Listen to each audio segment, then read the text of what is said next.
Does the thought of food storage just overwhelm you? Perhaps you're overthinking it.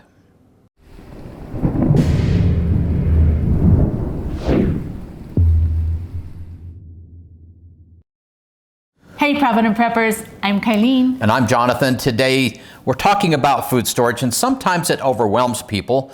And in the world of engineering, we often call this analysis paralysis, where we just study and try and figure it out when in fact we need to take a first step and start moving.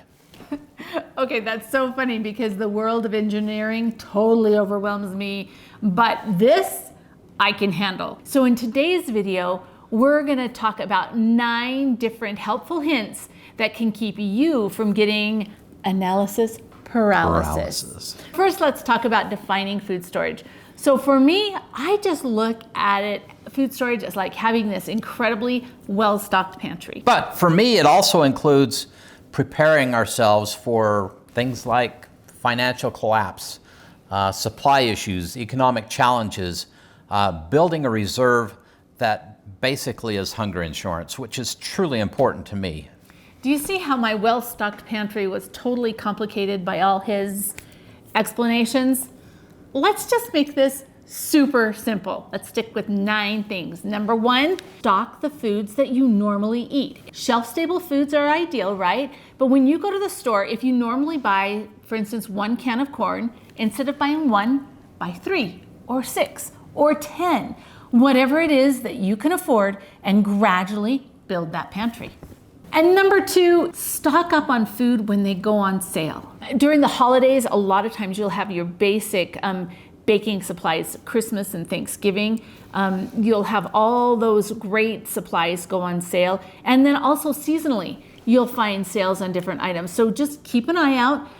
If you shop at a store like Costco or Sam's Club, watch for when they have their $3 or $4 off and stock up at that time. That will save you money and also help you to build your supply. Now, I want to tell you a little story. So recently, I have a dear friend, and this is why community is so important, guys, who called me and said, hey, there's a sale on chicken where I live, chicken breast, and it was super, super cheap. It comes in a 40-pound box, and she asked if she could pick up one for me, and I was truly grateful. So there were 3 of us, and one of us actually just went through, the chicken was fresh in this box, and cut off all the fat and packaged it in individual containers so that she could take out what she needed for her family for 1 meal, and she stored it in the freezer. My other friend bottled all of hers, and so she just bottled them in these jars so that she could take it out and that they were shelf stable. For me, I freeze dried it, and this is one of those jars because I have the ability to freeze dry, and I actually love freeze drying. So whatever you choose to do, it's still building your food supply, and that is what's really important because chicken is something that we eat on a regular basis. So that's something that's really important for me to have in our storage. Number 3 is sticking to the basics. Stay with what you really like. Now, of course, in our house, we don't use chocolate, so, oh yes, I guess we do. But stick to the basics, get the things that you need. And this includes not just food, but the other things, the other necessities of life, toiletries, toilet paper, toothpaste, all those kinds of things. Just make sure you have those things and that you build your supply gradually. Now the other one, number 4, is to tailor your program to your needs. Don't go out and buy some big commercial food storage plan that has foods that were designed by somebody else. You want to make sure that the foods that you have are just things that you normally eat. And this is part of it. Like for us, we normally eat all this stuff. We just continually make things, right? We just continually preserve things and we use them up in our regular supply. Number 5 is use container sizes that meet your needs. If you don't need a 5-gallon bucket of something, maybe you go for something smaller. Now, in our earlier days, we did a lot of 5-gallon buckets because they suited our needs very well, and we use a lot of some things. As we are older now and we have a smaller family, we're going more to number 10 cans. Now you do notice that the number 10 cans have the carrots, but the bucket has the chocolate. What does that say? This gets used much faster than this.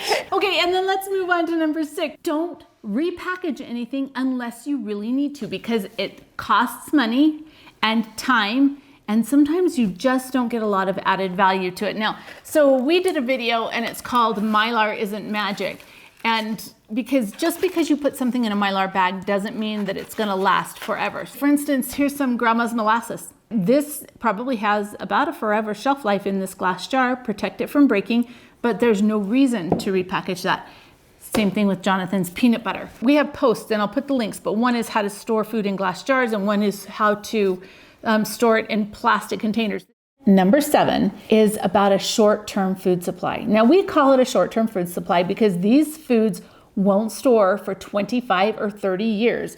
They're things like the salsa from my garden, or John's peanut butter. That's a short-term food.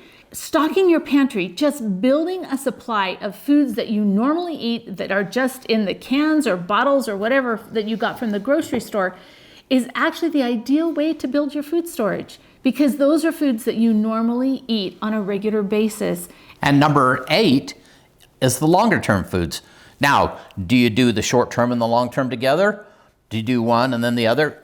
That's totally up to you. Do what works for you. In the end, we want to have a short-term supply and we want to have a long-term supply. And these are usually things like the beans, the rice. These are a longer-term supply that you can mix in with your short-term, but ultimately these will sustain you for a long period of time.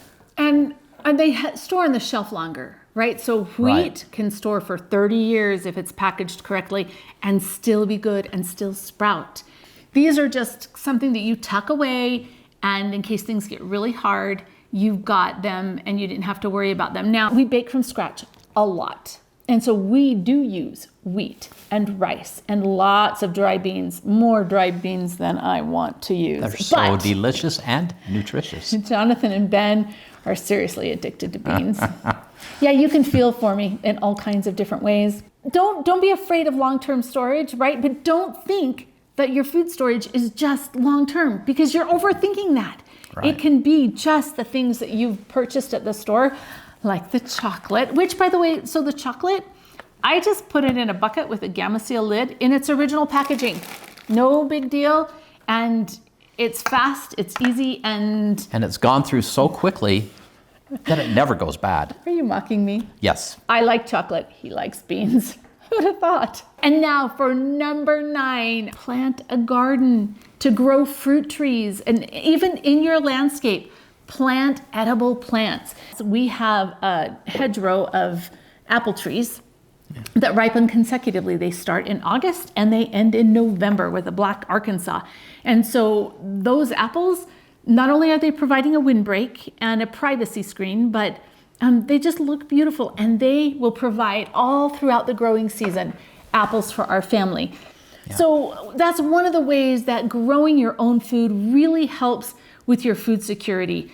And now for the question of the day. What questions do you still have about food storage? And are you overthinking it? Comment below. And thank you for being part of the solution.